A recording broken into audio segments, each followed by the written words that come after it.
Olá, seja bem-vindo. Somos a Igreja Verbo da Vida de Campo Grande, no Rio de Janeiro. E você ouvirá agora uma mensagem da Palavra de Deus. Desde que ela transforme a sua vida.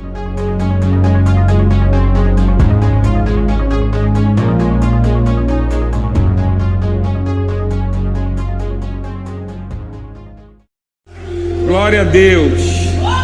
Glória a Deus. Eu quero começar fazendo uma parte com você. A Liliane, esses dias, ela pediu para eu e Marcela gravarmos um vídeo acho que para passar hoje, para botar na rede social, alguma coisa assim. E nesse vídeo a gente tinha que falar sobre a igreja nesses 12 anos. Só que a gente não tinha roteiro, não tinha nada preparado. Ela só falou para a gente falar o que a gente entendia desses 12 anos. E, querido, foi curioso, porque a gente começou a falar e a gente sabia que o vídeo não podia ser tão grande.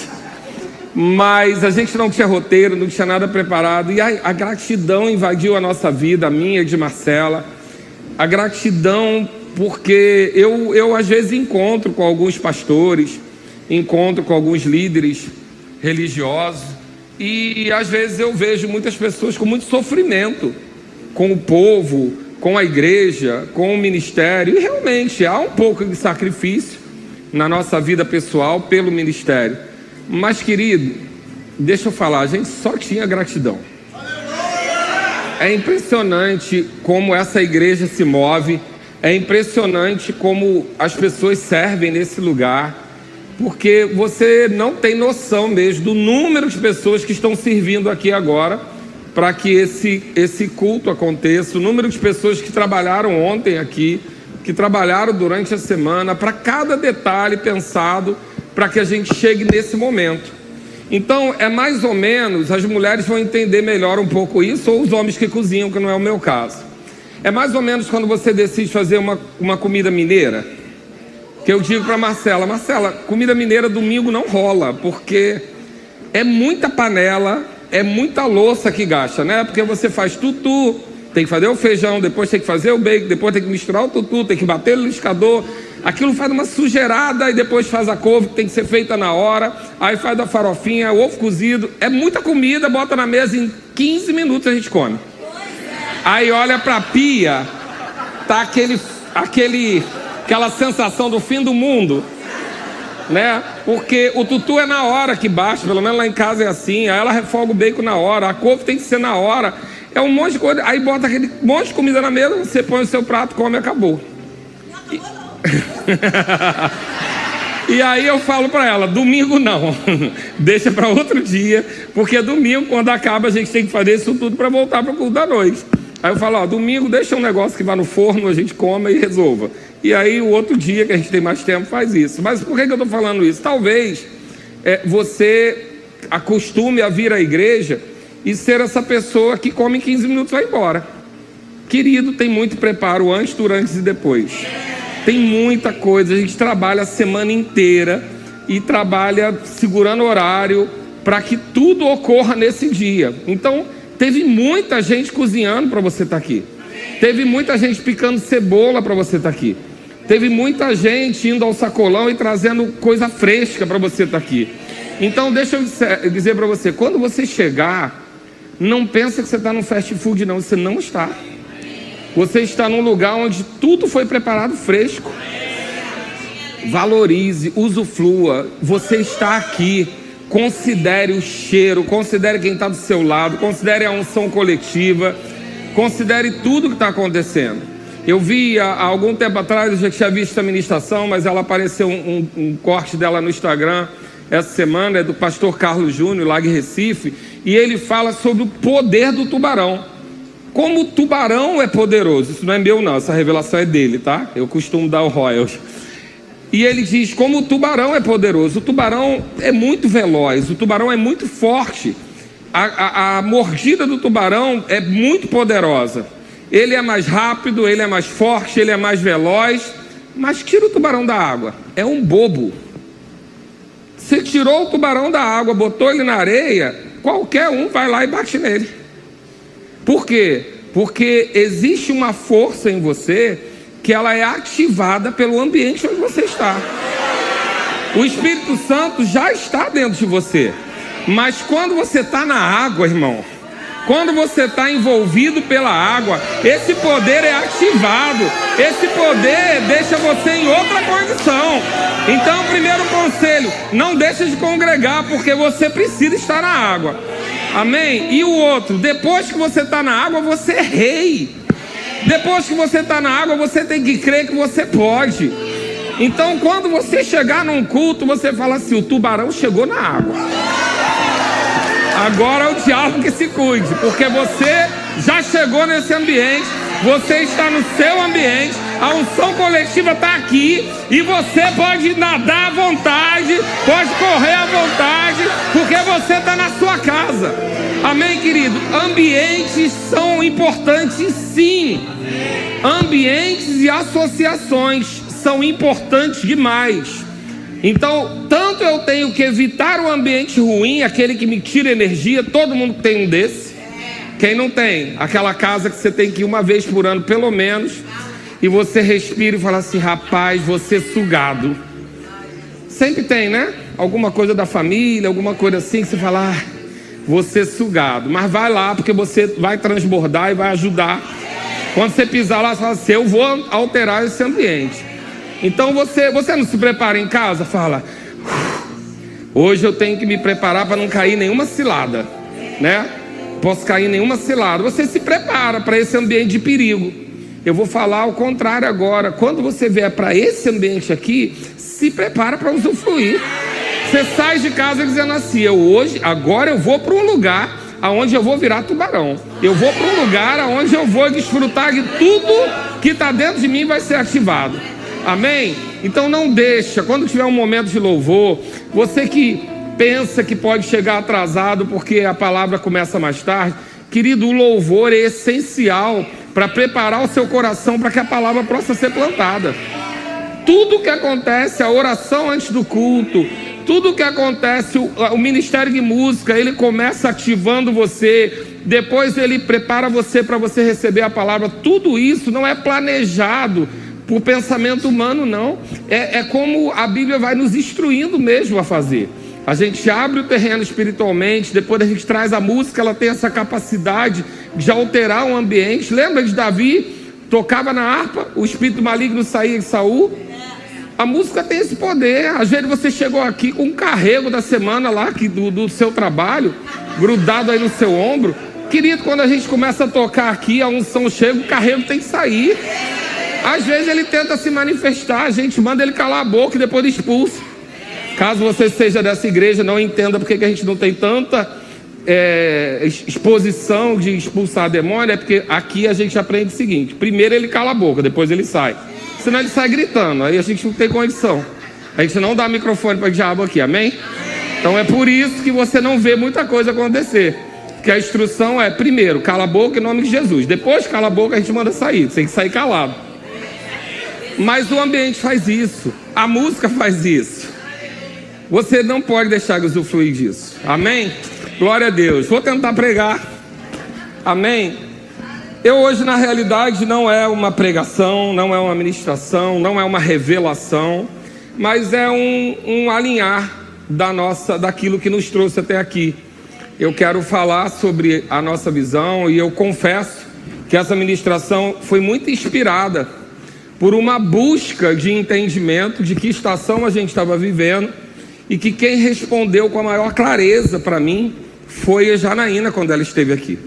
Quando Janaína Albuquerque passou aqui, eu não estava no culto, eu vi depois. A gente estava na foto de formatura da nossa filha, e aí a Janaína usou uma expressão que respondeu quase 6 meses de inquietude, porque há uma inquietude, né, quando você quer entender que estação você está vivendo.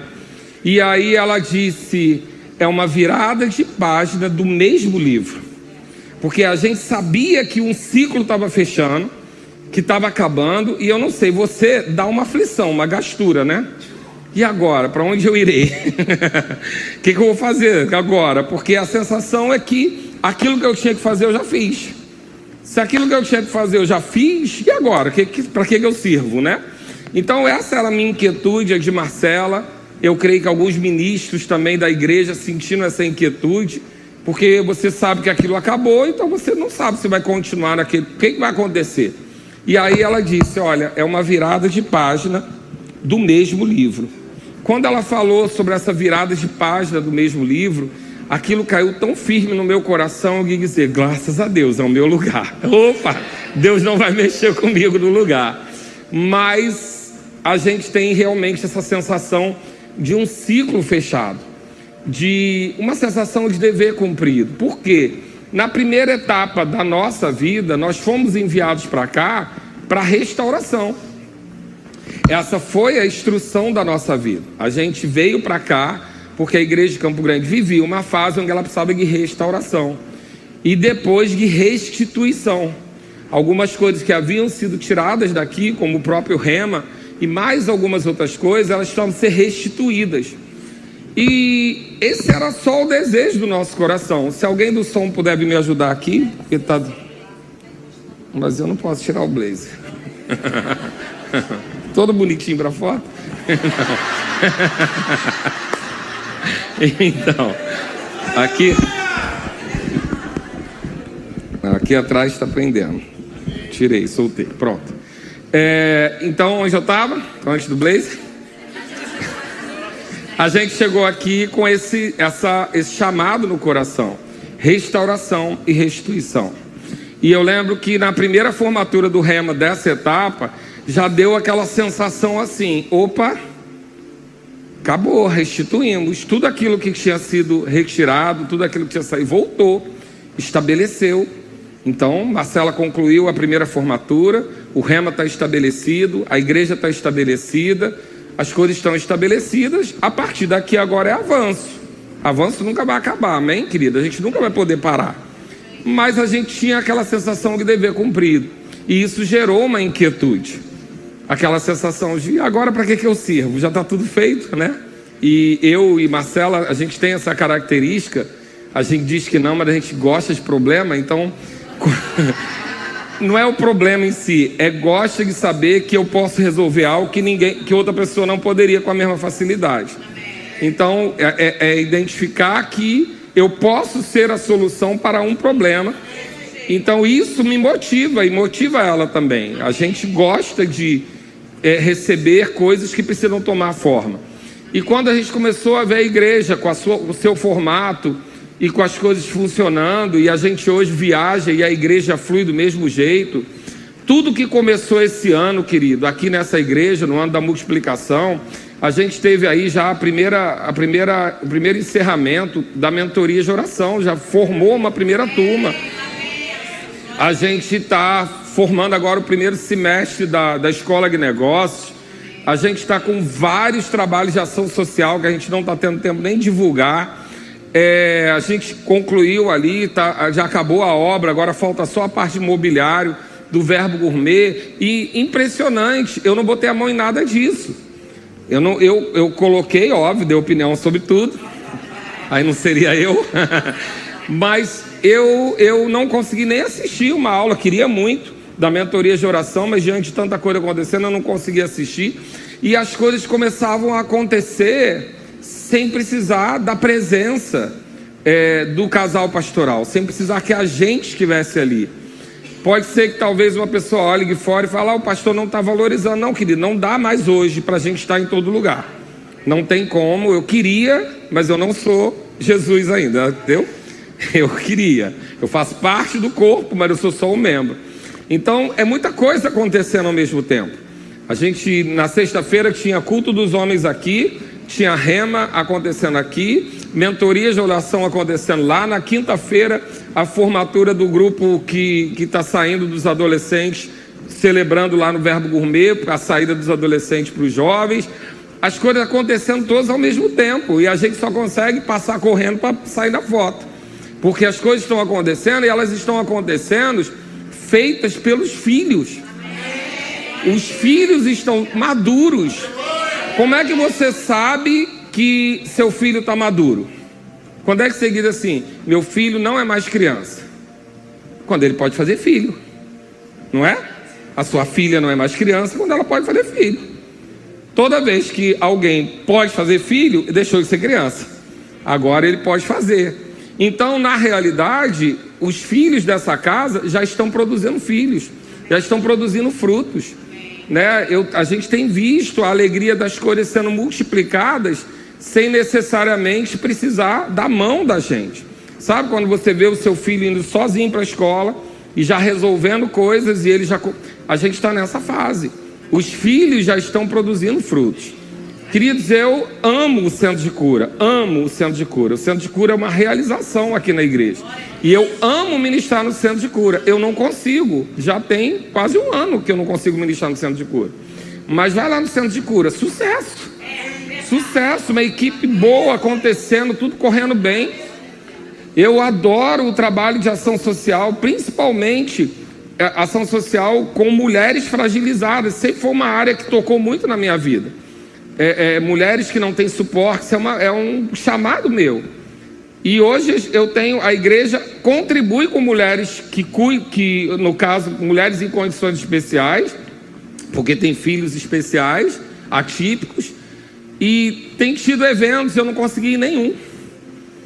E eu vejo as fotos e falo, eu queria estar lá, mas eu não consigo estar lá. Mas deixa eu dizer, a igreja está fazendo, as pessoas estão fazendo, os trabalhos, a gente começou a receber convite, faz o trabalho numa escola ali, outra escola já veio procurar a gente, pedir para fazer o trabalho também.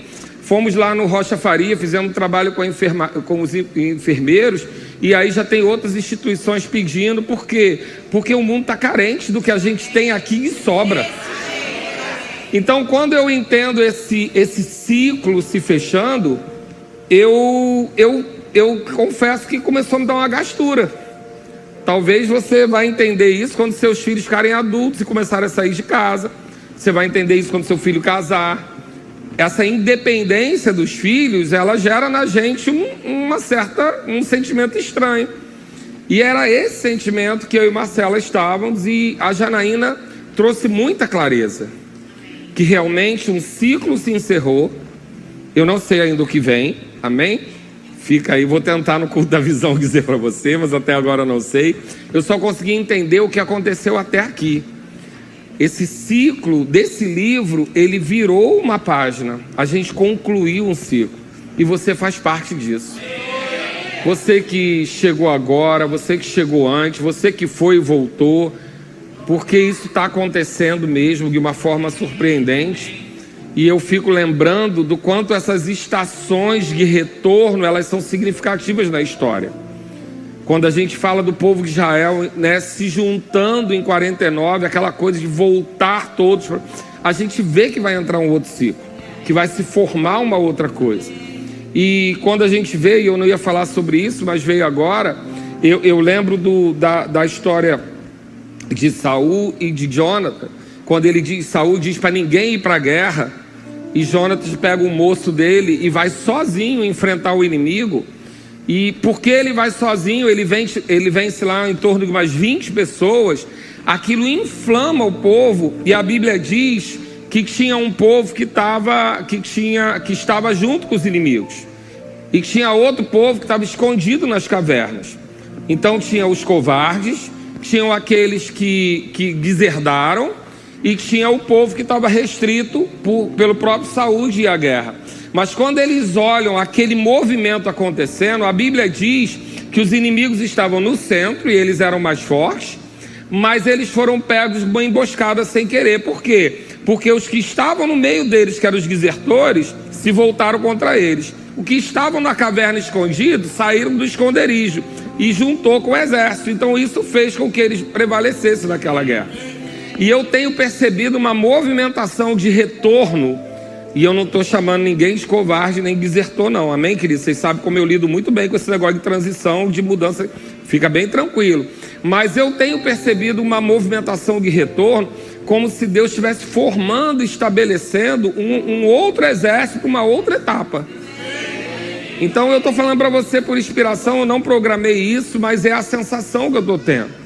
Algumas coisas, uma movimentação de encaixe de novo com os novos, aqueles que já foram, aqueles que chegaram agora, como se estivesse estabelecendo algo para uma nova fase, onde a experiência de um vai contar, onde a juventude do outro vai contar, mas que a gente vai enfrentar uma nova fase, onde essa unidade das diferenças vai ser muito relevante. E aí, por conta disso, eu não sei se você já viu quantas vezes o número 12 aparece na Bíblia. É uma coisa absurda, mas principalmente para questões de completude. Quando se diz que está completo, se usa o número 12. Eram 12 tribos, eram 12 filhos de Jacó, eram 12 filhos de Ismael, eram 12 apóstolos. Então, o número 12, ele dá essa ideia de completar, de estar algo completo. Por isso que a gente vai ver em muitas coisas, são 12 meses no ano. E os derivados de 12, 60 minutos ou 60 segundos para completar 1 hora ou 1 minuto, são 12 vezes 5. A gente vai ver muitas vezes o número 12 com muita relevância. E como ele começa com as 12 tribos, com os 12 filhos, isso vai até Apocalipse, porque vai se falando desse número 12. Quando falta um apóstolo, eles precisam completar o 12, que você nem sabe o que ele fez, esse cara, até hoje, mas ele tinha que estar lá para ter 12, porque não podia ter 11, tinha que ser 12. Então esse número, ele é um número muito significativo para uma ideia de Deus de coisa completa, de algo que foi completo. Eu vou dar alguns exemplos para você, só para você depois brincar aí com a sua Bíblia. Mas olha, são 12 os filhos de Ismael, são 12 os filhos de Jacó ou Israel, são 12 tribos de Israel, são 12 príncipes, são 12 pedras em cada altar que eles erguiam. Josué erguia 12 pedras, Moisés erguia 12 pedras. Nós vamos ver na orla do sacerdote 12 pedras. Nós vamos ver que são 24 anciãos. Então muitas pessoas, eu não estou dizendo doutrina, não é minha área, deixa para o povo de escatologia, mas se diz muito sobre esses 24 anciões serem 12 representantes do Velho Testamento, 12 representantes do Novo Testamento, as 12 tribos, os 12 apóstolos, talvez. Mas você vai ver que esse trabalho com o 12, ele sempre dá uma ideia de completar, de ciclo. Um giro de relógio, 12 horas. Um ano inteiro, 12 meses. Então a gente vai trabalhar com esse 12 ou num ciclo completo ou no múltiplo dele, que vão ser 24, 60. Você vai começar a perceber que o 12 vai estar envolvido ali. Eu não estou aqui para falar de numerologia, nem de significado místico do 12 não, amém? Eu só estou dizendo para você porque caiu muito forte para mim essa completude, se a palavra é essa mesmo. Essa sensação de algo completo, de algo finalizado, de algo concreto. Não quer dizer que acabou, mas uma etapa se encerrou. Um ciclo se fechou, uma volta o relógio já deu. Amém? Então, eu tenho muitas outras coisas, né? São 12 pães da proposição. A gente vai ver lá em Apocalipse, a Nova Jerusalém tem 12 portas. A gente vai perceber que as pedras preciosas do peitoral do sumo sacerdote Arão, cada uma representa lá uma tribo, são 12 também. Na passagem de Apocalipse são mencionados 12 portões e com 12 pérolas. Então o número 12 vai sempre pontuar algo que foi concluído, ele foi fechado. É um grupo, alguns estudiosos, também não é a minha praia, vão falar sobre o 7 ser o número de uma perfeição temporária e o 12 ser o número de uma perfeição completa, concluída. Ele vai sempre passar esse aspecto de ser completo, de fechou o ciclo, de é um número de perfeição. Quando Jesus diz, eu poderia mandar legiões de anjos, mas ele não diz qualquer número, ele diz 12 legiões de anjos. Um anjo resolvia, querido. Um anjo teria poder, mas quando ele quer dizer que o exército de Deus é invencível, ele usa 12 legiões. Então, a gente vai perceber que esse número na Bíblia, ele está sempre associado a algo que foi completo. Diga comigo, completude. Um ciclo está se fechando. Amém?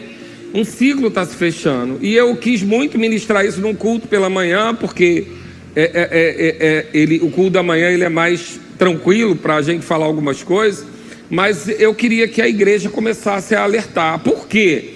Porque Provérbios vai dizer para a gente, Provérbios 29:18 vai dizer que não havendo profecia, o povo se corrompe. Ou seja, essa veia profética que tem nessa igreja, ela faz com que a gente não se corrompa, não se perca. Em outras versões vai dizer, na Bíblia Livre vai dizer assim, não havendo visão profética, o povo fica confuso. Porém, o que guarda a lei, ele é bem-aventurado. Na NVI vai dizer assim, onde não há revelação divina, o povo se desvia.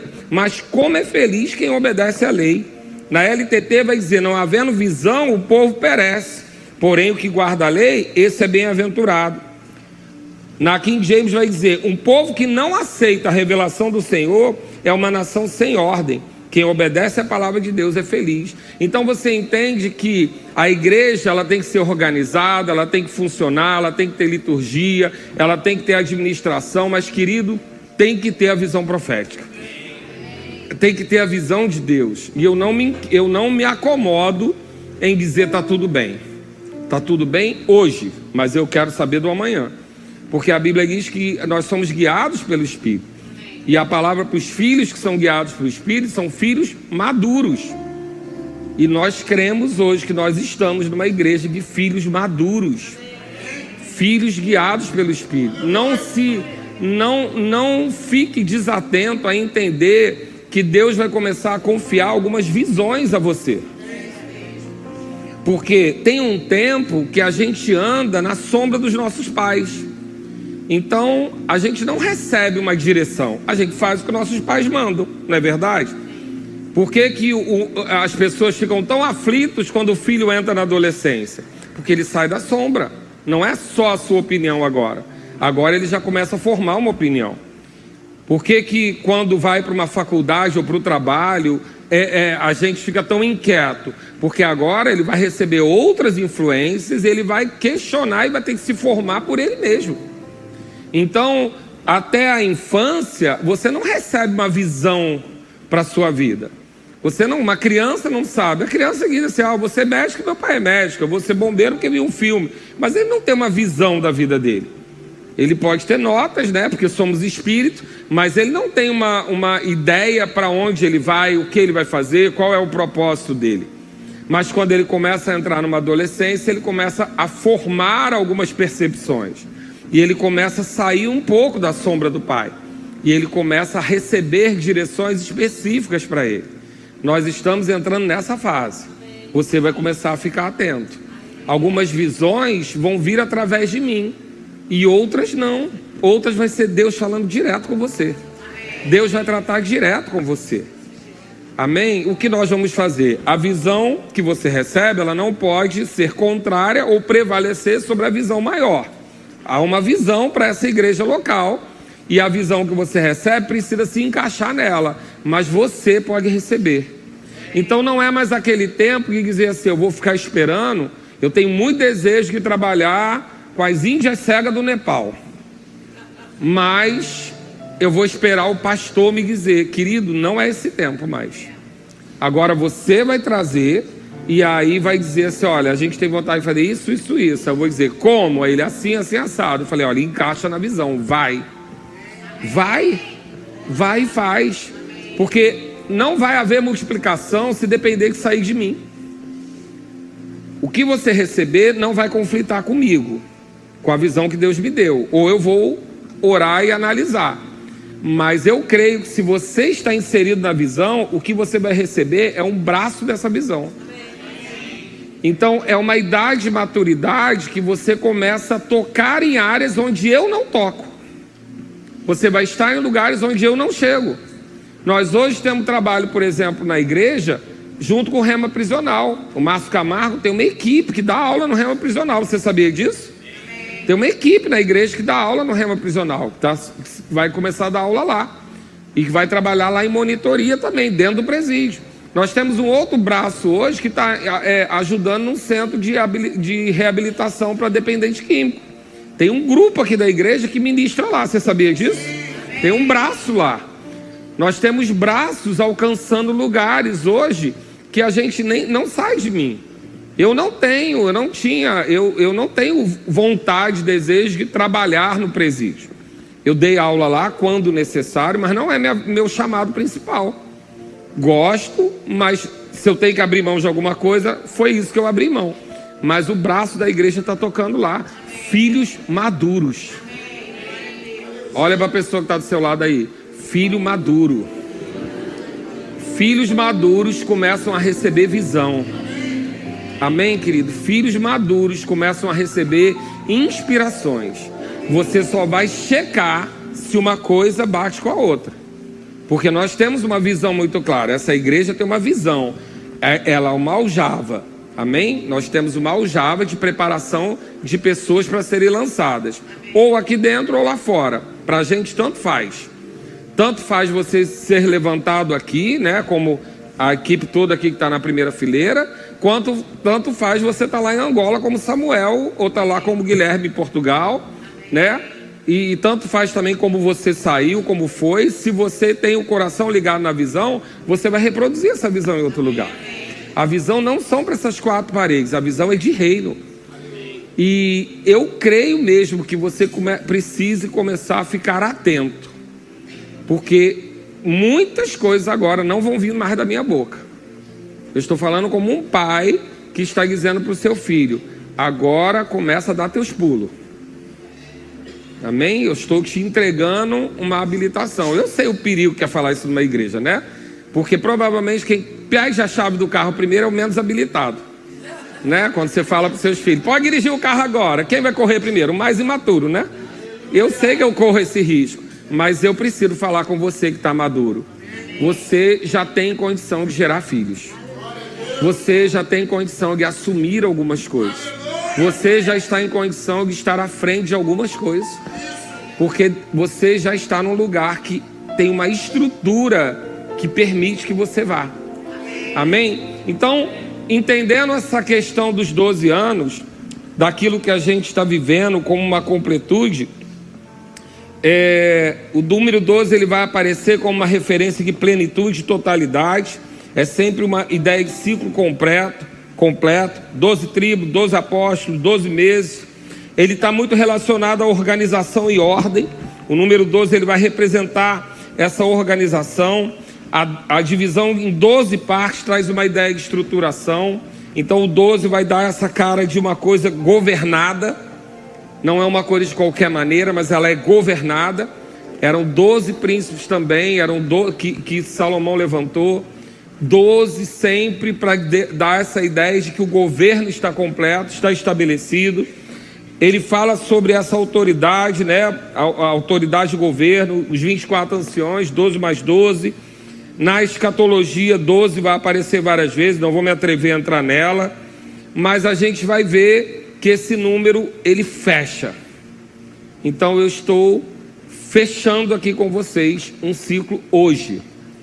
Hoje está sendo fechado um ciclo nessa igreja. Amém, querido? Um ciclo se encerra exatamente no dia de hoje. Porque no dia 1º de julho de 2012, eu ministrava o primeiro culto de domingo nessa igreja. Eu cheguei aqui dia 28, eu creio que foi isso, dia 24, né? 24, 5, 26, 27, 28 foi a quinta, que eu ministrei para 9 pessoas, eu acho. 15 pessoas. Com o Ministério de Música. Eu ministrei para 15 pessoas. Cheguei no dia 24. A igreja estava meio cheia por causa da despedida. Cheguei na quinta-feira. Tinha 15 pessoas no culto. Sendo que a gente tinha 10 grupos de crescimento. Falei, 10 grupos, são 10 casais, são 20 pessoas. Só tinha 15 no culto. Aí naquele dia eu estabeleci, não se assuste, calma. Eu proibi o evangelismo na igreja. Eu falei, o evangelismo está proibido nessa igreja. O pessoal levou um susto, né? Pastor, acabou de chegar. Eu falei, não. Se você não quer estar na sua casa, não convide ninguém para estar. Foi assim que eu cheguei. Convida ninguém. Você não vai estar aqui para receber. Aquele seu filho adolescente, né? Chama um amiguinho e vai para a rua. Você que recebe um amiguinho? Eu falei, não chama ninguém. O evangelismo está proibido. A gente vai arrumar a casa. E quando a casa estiver bonitinha, a gente chama de novo.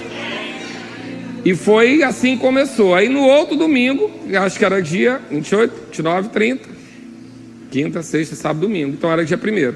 Então dia 1º era o culto de domingo, a igreja estava normal. Muita gente foi, muita gente chegou. Foi muito curioso. A nossa chegada assim, foi muita gente indo, muita gente chegando. E eu já nem sabia mais quem estava, quem não era. E ali se estabeleceu uma história. Hoje, então, amanhã completam 12 anos. Como o culto é hoje, eu estou encerrando o ciclo hoje. Amém? Estou dizendo a vocês, dever cumprido. Fiz o que tinha que fazer. Corri com a carreira que tinha que correr até aqui. E agora, a gente vai abrir um livro novo. É o mesmo livro numa página nova. Então, fica preparado. Por quê? Porque nesse livro agora, não sou só eu e Marcela. Porque no início era gente para tudo. Tinha pessoas ajudando, mas todo mundo muito novo, né? Josias era um menino, gente, pelo amor de Deus.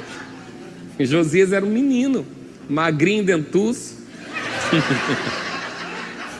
Professor do Largo do Correia, muito ingênuo. E eu vinha do comércio, de vida agitada, e tudo isso foi estabelecido. Até ali, era a gente colocando força. Marcela assumindo a direção do Rema, eu estando à frente, e a gente dizendo o que fazer. Então, papai e mamãe agora estão mudando de fase. Amém? Nós estamos encerrando um ciclo. Estamos começando uma nova etapa, um novo ciclo. E nesse ciclo, você agora já começa a responder por algumas coisas. O Senhor vai começar a tratar com você. O Senhor vai começar a dizer coisas para você, como hoje meus filhos já fazem. Hoje Gabriel já liga para mim e fala assim: pai, quer que eu resolva isso para você? Pai, tem um negócio aqui melhor do que o que você faz. Porque ele já está numa maturidade que ele pode alcançar isso. Você está entrando nisso agora. Aí você que está chegando agora, você já chegou na casa madura. E você que foi e voltou, mesma coisa. O ambiente está maduro. O ambiente está estabelecido. O ciclo está fechado. Amém? Era isso que eu queria dizer para vocês. Conversa de pai e filho, né? Aí então, queridão de Jesus, 18 anos, começar a trabalhar, ver aí o que vai fazer da vida, né? Quem nunca teve essa conversa? Né? Se for menino, tá na hora de ser homem. Não é assim que a gente fala? Tá na hora de ser homem. Acabou agora. Agora, se der errado, vai preso. Então, essa é a conversa que eu tô tendo com você hoje. E eu quero estabelecer algumas coisas, porque no meio dessa conversa dos 12 anos, essa reflexão sobre os 12 anos, eu encontrei com o Vinícius, o pastor Vinícius de Volta Redonda. E a gente conversando, porque lá também são 12 anos, a gente assumiu muito perto duas igrejas. Ele assumiu lá em Volta Redonda por causa da morte do pastor, e eu assumi aqui porque o pastor daqui estava saindo. Todos os dois pegaram um trabalho no meio do caminho, o dele mais novinho, mas também já com algumas situações. E a gente viveu muita coisa e amadureceu nesses 12 anos. E a gente conversando sobre isso, ele dividiu uma inspiração que ele teve comigo. E isso não saiu mais da minha cabeça. Quando ele acabou de falar, ele falou: Vinícius, eu estou exatamente nesse lugar. Porque ele cita aquele encontro de Jairo com Jesus. Ele fala sobre Jairo e buscar Jesus por conta da filha que estava doente. E aquela menina morre com 12 anos. Só que no meio do caminho até Jesus ir para lá, ele encontra uma mulher que estava com fluxo de sangue há 12 anos. E naquele mesmo momento, quando ele dividiu isso comigo, eu falei: meu Deus, uma criança começando e uma mulher recomeçando. E a gente já tinha lançado a campanha, já estava falando sobre começo e recomeço. E quando eu falei, ele se emocionou também. Ele: é isso. Eu falei: era uma vida que ia ser interrompida de 12 anos, para você que está começando, para você que está chegando, mas tinha uma mulher que estava sangrando há 12 anos e interrompeu aquele ciclo, interrompeu aquele sangramento quando teve contato com Jesus. Eu creio que o que a gente está vivendo aqui hoje é esse encontro de Jesus com Jairo. É esse encontro. A gente está no caminho, a gente não para, a gente não para. Jesus não parou. Jesus estava no caminho para aquela criança, mas no meio do caminho. E aí são as interrupções que a gente tem vivido. Pessoas de sangramento têm tocado na nossa vida. E a gente tem tido que cuidar dessas pessoas também, sem deixar de cuidar da filha de Jairo. Mas as pessoas estão chegando e a gente está interrompendo o sangramento. O que a pessoa vai fazer depois dessa interrupção, aí é com ela. Eu não sei o que aconteceu com aquela mulher depois disso. Mas eu creio que se aquela mulher viveu 12 anos sangrando, os próximos 12 anos dela sem sangrar foram muito produtivos. Aquela mulher era limitada por muita coisa. Aquela mulher não podia estar em ambiente social. Aquela mulher provavelmente tinha uma anemia profunda, muito séria. Um sangramento diário há 12 anos. Eu não sei nem como anda uma pessoa dessa, né? Ela vivia a questão da lei, não podia tocar em ninguém, não podia ter relacionamento. Então a vida dela era toda cerceada, 12 anos. Mas quando ela teve aquele encontro, aquele simples encontro, e olha bem, não dependeu de ninguém, foi ela. Porque Jesus falou, a tua fé, foi a tua fé. Aquele sangramento interrompeu na mesma hora, porque senão ela não tinha como saber que tinha sido curada. Naquele mesmo momento, interrompeu aquele sangramento de 12 anos. E ela pôde começar uma vida nova a partir dali. Eu creio que essa casa está nessa fase. Só de pisar ali, de chegar, o sangramento vai estancar. Vai chegar muita gente ferida, machucada, que sofreu, que ministério quebrado, e vai só por conta do ambiente. Ah, pastor, vai voltar a ministrar, vai voltar. Não interessa, vai estancar o sangramento. A vida que estava indo embora, porque, queridos, sangue é vida.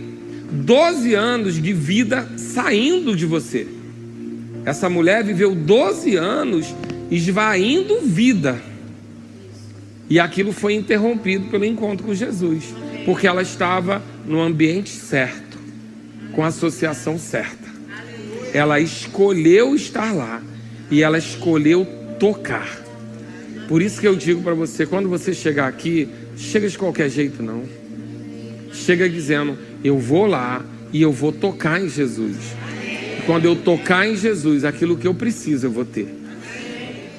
Não é por minha causa, eu não sou perfeito, mas estou bem longe de ser. Estou bem longe. Tem uma lista de defeitos em ordem alfabética bem grande para te dar, se quiser. Mas o ambiente,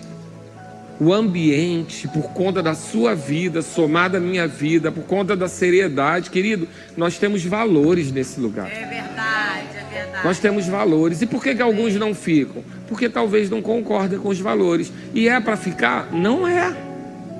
Se você não concorda com os valores dessa igreja, não fique aqui. É ruim para você e ruim para a gente. A gente negocia um monte de coisa, mas valores não. E eu estava vendo os valores do ministério, todos eles balizam a minha vida.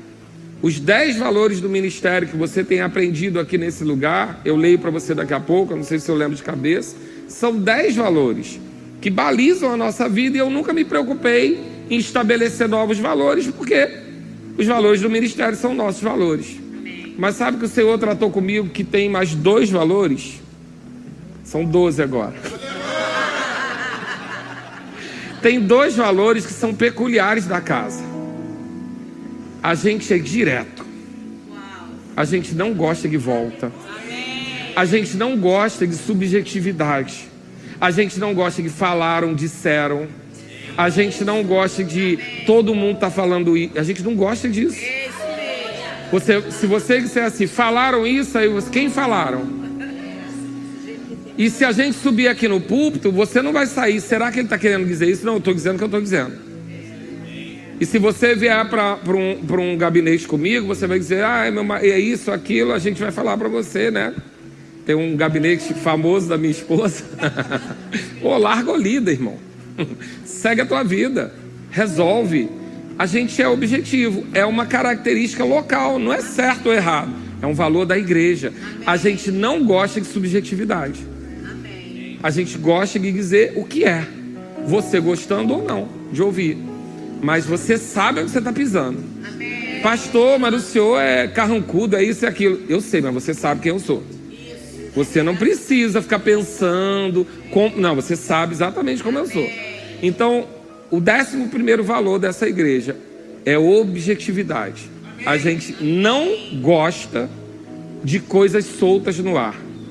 Não gosta de ironia, não gosta de eu disse kkk. Não fala e fala. Não bota kkk depois não.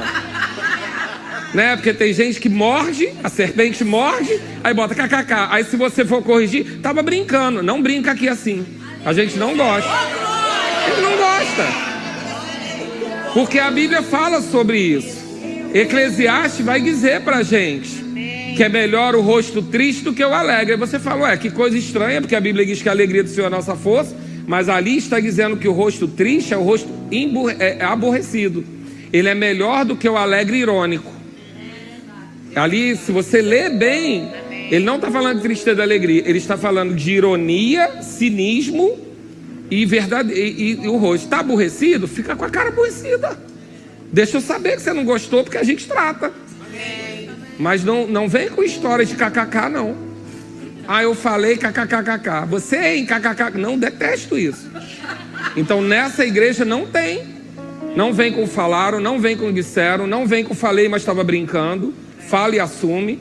Por quê? Porque é nosso. Sabe por quê, querido? A gente tem tanto zelo com o nome de Jesus Cristo, tanto zelo, que a gente prefere que você não goste de mim do que você se decepcionar com ele. Porque às vezes a pessoa é tão boazinha, tão legalzinha, tão simpáticazinha, que você larga a vida na mão dela e ela te decepciona, você fica triste com Deus. Não, fica triste comigo. Fica decepcionado comigo, mas não fica com ele não. Por quê? Porque ele não falha, ele é fiel. Eu falho, eu às vezes posso falhar com você, mas Deus não falha. Então, 11º valor, a gente é objetivo. Tem que falar, diga o que você está pensando. Amém? E a outra coisa que eu descobri, me ama.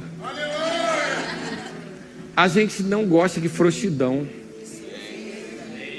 Mas eu quero ajustar isso com você, porque algumas pessoas têm falado isso aqui no púlpito usando meu nome, né, Glauber? E aí...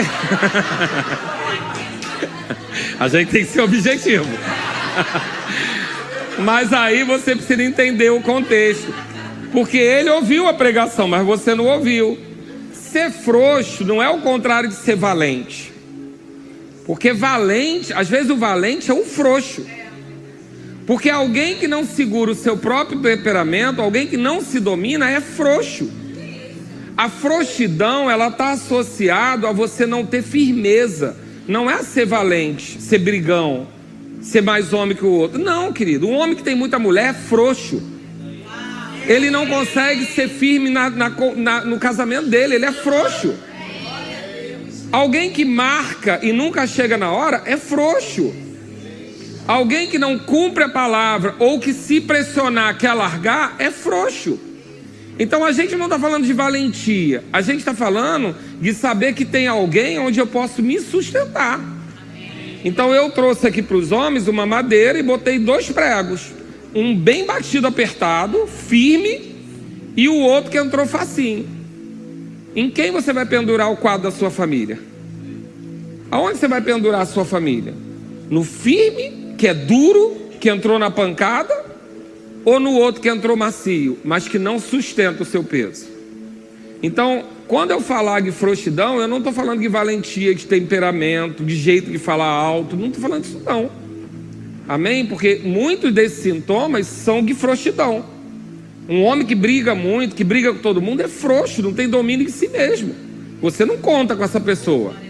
Não é verdade? Quando você tem uma pessoa que se você falar algo para ela, ela vai brigar, você nem fala, porque vai virar problema. Então é frouxo, você não é firme, você não segura nele. Então é nesse sentido que eu falo. Eu não estou falando que eu quero valentão do meu lado, não é isso não. Mas eu quero saber que se a pessoa que está aqui do meu lado, ela está me sustentando. Se ela estiver frouxa, querido, caio eu e ela. Então realmente nessa igreja, talvez ela seja um pouquinho mais rigorosa que as outras. E talvez ela não fique tão inflada ou tão inchada. Porque é muito mais fácil encher uma igreja quando tudo pode. Vem todo mundo, fica do jeito que você está e está tudo bem. Eu não vou me meter na sua vida. Você pode beber, você pode falar palavrão, você pode usar a roupa que quiser. A gente não vai pregar para você sobre isso, mas o ambiente diz para você que não pode. Conforme você vai ficando aqui um tempo, o decote vai subindo. Ninguém fala com você, mas você vai percebendo que não combina com o ambiente. Não é verdade? A gente não prega sobre isso. Eu só preguei isso numa conferência que me convidaram. Eu nunca preguei na igreja sobre roupa. Mas você olha para o lado, não tem ninguém. Você não vai... Aí se tiver alguém, e é visitante. Tá vindo agora.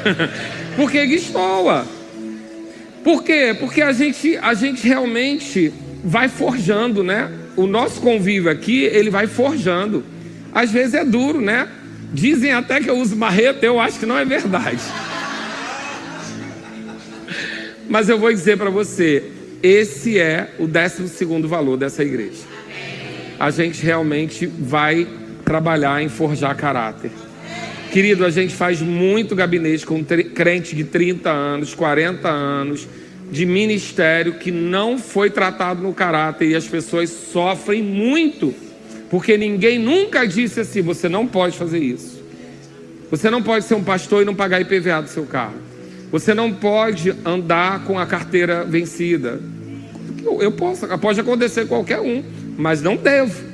Eu preciso saber disso. Então, esse forjar dessa firmeza, ela é o nosso 12º valor.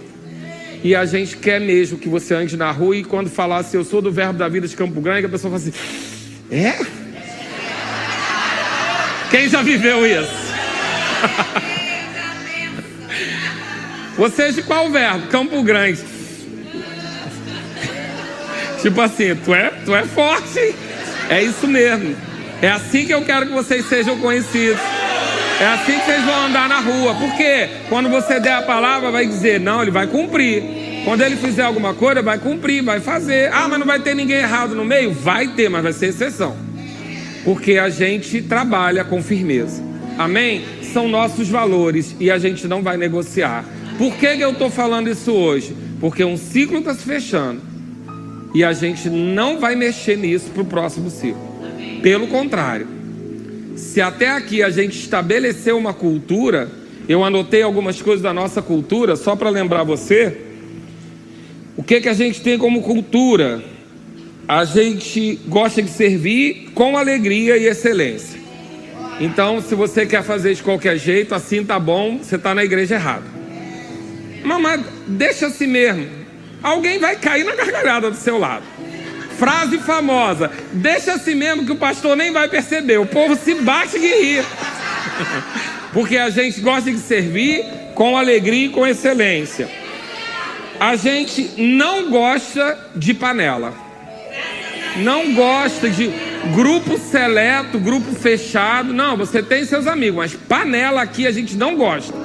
Então você vai ter um grupo discipulado, vai trabalhar em outro grupo do departamento da igreja, vai frequentar uma mentoria de outra coisa. Por quê? Porque você tem que transitar no corpo. Porque se um líder desse te decepcionar, você tem outros para te salvar. Então a gente não gosta de panela, grupinho fechado, aquela igreja que você chega tem as rodinhas. A gente não gosta. Quando eu passar ali e tiver uma rodinha, eu vou entrar, vou ver qual é o assunto, e se for falta de serviço, a gente vai conversar. Amém? A gente não gosta. Igreja não pode ter panela. Igreja não pode ter grupinho fechado. Você tem o seu grupo discipulado, você tem o seu grupo de departamento, mas isso não pode fechar. Por quê? Porque é corpo. Quando você fecha, sabe quando você fecha algo no seu corpo, o sangue não consegue circular. O sangue tem que circular no corpo inteiro. A gente não gosta. A gente não gosta de conversa sem sujeito, aquilo que eu falei. Se alguém falou, dá o nome. Amém? A gente não gosta de, todo mundo falaram. Não, esquece isso. Não, mas foi a ordem que eu recebi. De quem? A gente não gosta que não tenha sujeito. A gente é objetivo.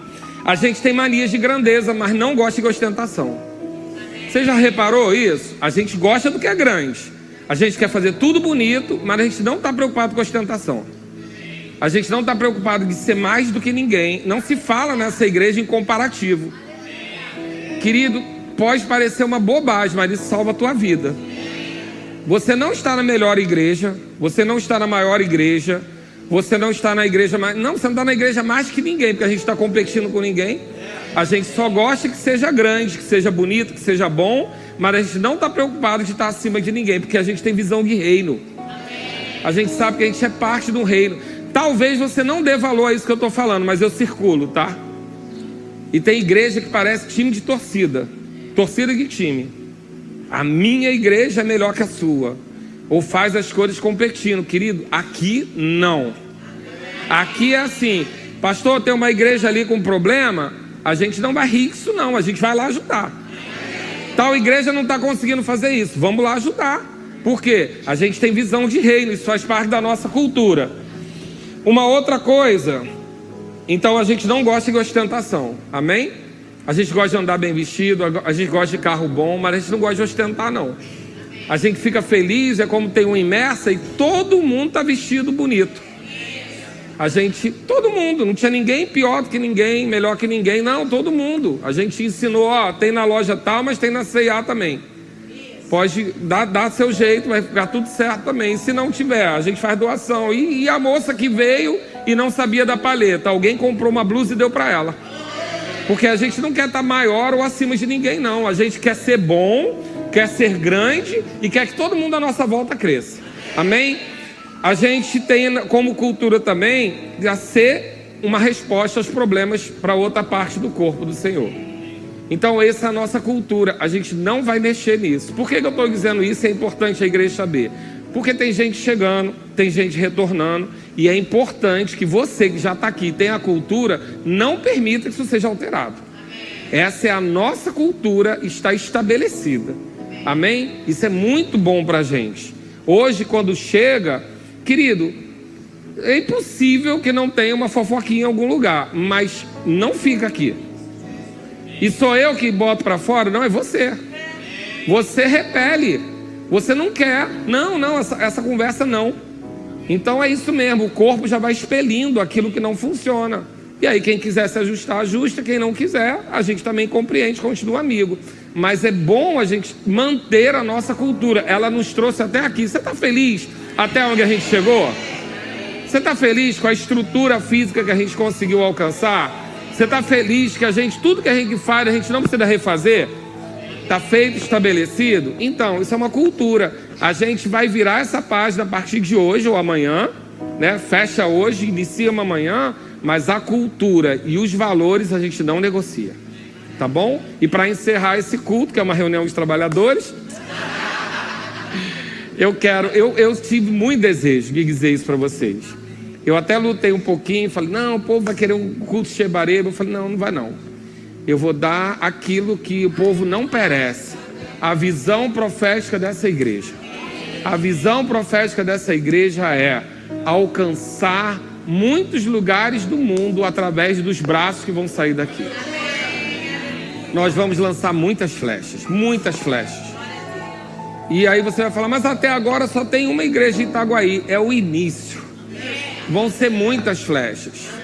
Mas sou eu que vou convocar você? Não, você que vai chegar para mim e vai dizer, pastor, estou com tal cidade no coração, estou com tal lugar no coração. Porque eu não vou mandar pastor para dar igreja de presente. Amém, queridos? O pastor não ora para Deus dar um povo para ele. O pastor ora para Deus dizer qual o povo que está pedindo por ele. O pastor é resposta, não ganha um povo de brinquedo. Mas eu creio que vai começar a pipocar. Estou com um povo no coração, estou com isso no coração. Chegou esse tempo. E Itaguaí foi um bom treinamento para a gente aprendeu demais, né? Como é complexo a gente criar um filho à distância. Mas a gente aprendeu e vão ser outros daqui. Então eu quero concluir com você dizendo isso. Hoje fechamos um ciclo. E nós estamos fechando um ciclo com uma cultura estabelecida, com os valores estabelecidos. A nossa missão é levar a palavra da fé ao Rio de Janeiro e outros lugares. Na verdade, a nossa missão é preparar pessoas e uma estrutura para que a palavra da fé alcance mais lugares. Vou ler para você como exatamente ela está escrita. A nossa missão é preparar pessoas e uma estrutura. A parte física e administrativa é relevante, porque não adianta mandar pessoas e não ter uma estrutura por trás.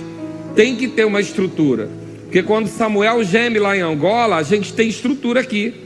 Às vezes Samuel liga: pastor, adianta meu 13º, não liga? Adianta minhas férias, a gente está aqui para estruturar. Tem que fazer isso, a gente está aqui. Por quê? Porque tem uma estrutura. Auxilia aqui, vem para cá me ajudar. A última vez que eu fui dar aula lá era: vem para cá me ajudar. Ele estava vivendo uma crise lá, eu não fui lá só dar aula, eu fui ajudar uma situação lá, que graças a Deus hoje eu tive o agradecimento do pastor de lá. Ele disse para mim, frente a frente: a sua ida lá salvou meu ministério. Querido, eu não tenho salário melhor para ganhar. Saber que uma pessoa lá na África teve a vida alterada porque a gente pôde estar lá, porque foi você que pagou minha passagem. Naquela época foi, essa agora não é não, tá? Aquela foi, porque a igreja bancou e a gente foi lá auxiliar. Então, a nossa visão é preparar pessoas e uma estrutura para propagar a palavra da fé no Rio de Janeiro e pelo mundo.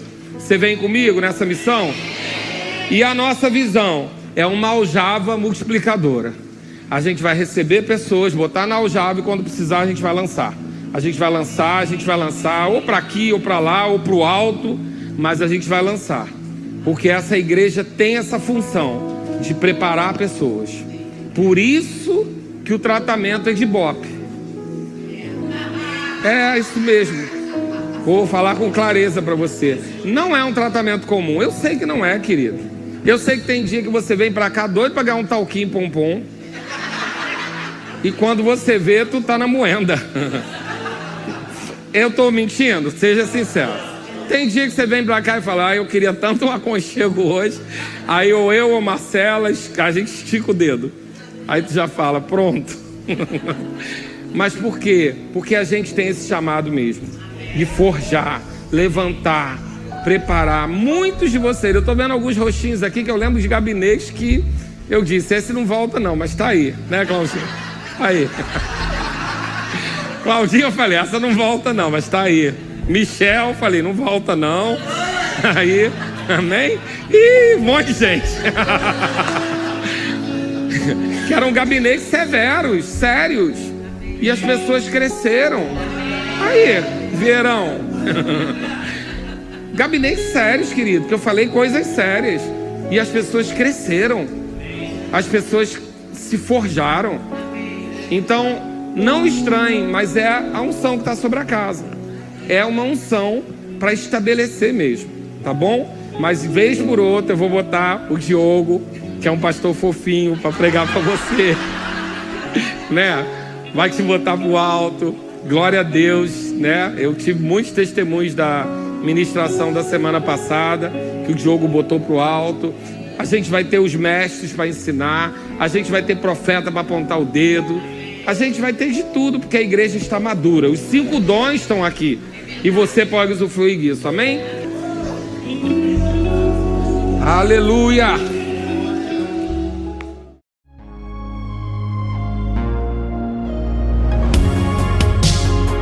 Ouça outras ministrações em nosso site verbodavida.com/Campo Grande RJ. Nos acompanhe também em nossas redes sociais, Facebook, Instagram e YouTube.